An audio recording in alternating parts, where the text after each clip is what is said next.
السلام علیکم ورحمۃ اللہ وبرکاتہ۔ ناظرین، آج ہم آپ کے لیے ایک نیا واقعہ لے کر حاضر ہوئے ہیں جو کہ بہت ہی خوبصورت واقعہ ہے۔ یہ واقعہ بنی اسرائیل کے دو بھائیوں کا واقعہ ہے۔ بنی اسرائیل کے دو بھائیوں کا واقعہ بیان کیا جاتا ہے کہ بنی اسرائیل میں دو بھائی تھے جن میں ایک مسلمان تھا اور دوسرا کافر تھا۔ دونوں دریا کے شکاری تھے۔ کافر بت کو سجدہ کرتا تھا، مگر جب مچھلیوں کے لیے جال تیار کرتا تو اس میں ڈھیروں مچھلیاں آ جاتی کہ اس کو کھینچنا بھی اس کے لیے مشکل ہو جاتا، مگر مسلمان کے جال میں صرف ایک ہی مچھلی آتی تھی۔ مسلمان کے جال میں صرف ایک ہی مچھلی آتی تھی اور اسی پر صبر کے ساتھ خدا کا شکر ادا کرتا تھا۔ اتفاقاً ایک روز اس مسلمان کی بیوی اپنے مکان کی چھت پر گئی تو اس کی نظر کافر کی بیوی پر پڑی جو زیور اور بہترین لباس سے آراستہ تھی۔ یہ دیکھ کر اس مسلمان کی بیوی کے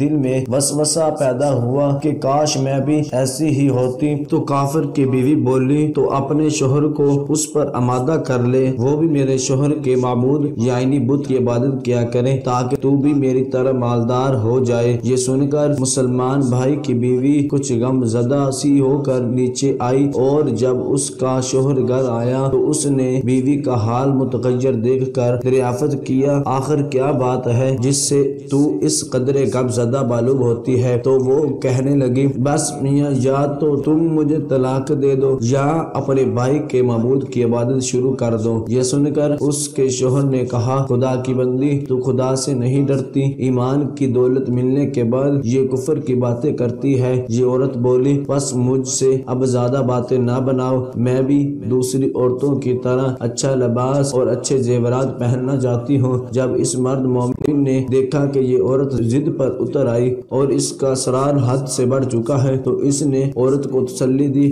کہا، اچھا گھبرانے کی ضرورت نہیں ہے، میں کل سے کاریگروں اور مزدوروں میں جا کر محنت کر کے تجھے روزانہ 2 درہم دیتا رہوں گا، تو اس سے اپنی حالت درست کر لینا۔ یہ سن کر عورت کو کچھ تسکین حاصل ہوئی اور سویرے ہی وہ مومن مرد مزدوری کی تلاش میں نکلا، لیکن کسی نے اس سے حال تک نہ پوچھا۔ یہ دیکھ کر وہ دریا کے کنارے پہنچا اور شام تک اللہ کی عبادت میں مصروف رہ کر رات کو جب گھر آیا تو بیوی نے دریافت کیا، آج تم کہاں تھے؟ وہ کہنے لگا، میں بادشاہ کی خدمت میں مصروف تھا، اس نے مجھ سے 30 دن کے کام کرنے کی شرط کی ہے۔ عورت نے کہا کہ آخر وہ بادشاہ تم کو کیا دے گا؟ تو اس نے جواب دیا کہ میرا بادشاہ بڑا کریم ہے اور اس کے خزانے مال و دولت سے بھرے ہوئے ہیں، وہ مجھے وہ دے گا جو میں چاہوں گا۔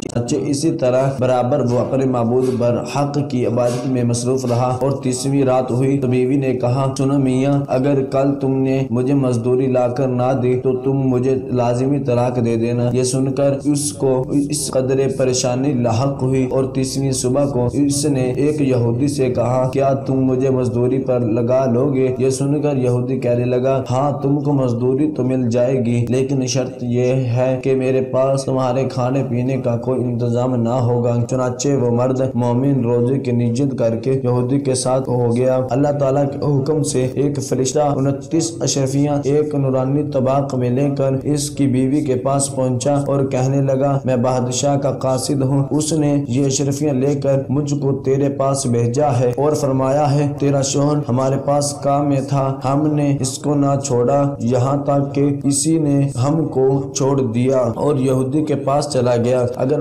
ہمارا کام کرتا تو ہم اس کو اور زیادہ اجرت دیتے، بس یہ ایک اشرفی کی کمی اسی وجہ سے ہے۔ چنانچہ وہ عورت ان اشرفیوں میں سے ایک اشرفی لے کر بازار گئی، سنار نے اس کی 1000 قیمت عورت کے ہاتھ میں رکھ دی۔ جب شام کو وہ مومن مرد گھر واپس لوٹا تو عورت نے اس سے دریافت کیا، آج تم کہاں تھے؟ اس نے جواب دیا کہ آج میں ایک یہودی کے کام پر گیا ہوا تھا۔ تو بیوی کہنے لگی کہ آخر بادشاہ کی خدمت ترک کر کے تم دوسرے کی خدمت کیوں کرتے ہو؟ پھر اس کو اشرفیوں کا واقعہ سنایا، جس کو سن کر وہ مرد مومن روتے روتے بے ہوش ہو گیا اور جب اس کو ہوش آیا تو بیوی سے کہنے لگا، افسوس کہ میں بادشاہ دو جہاں کی خدمت کا حق اپنے اوپر لازم نہ کیا۔ اس کے بعد اس شخص نے عورت کو چھوڑ دیا اور پہاڑوں پر چلا گیا جہاں خدا کی عبادت میں مصروف رہ کر اس کا انتقال ہو گیا۔ اللہ تعالیٰ اس پر اپنا رحم فرمائے۔ رحم فرمائے، آمین۔ صدق اللہ العظیم۔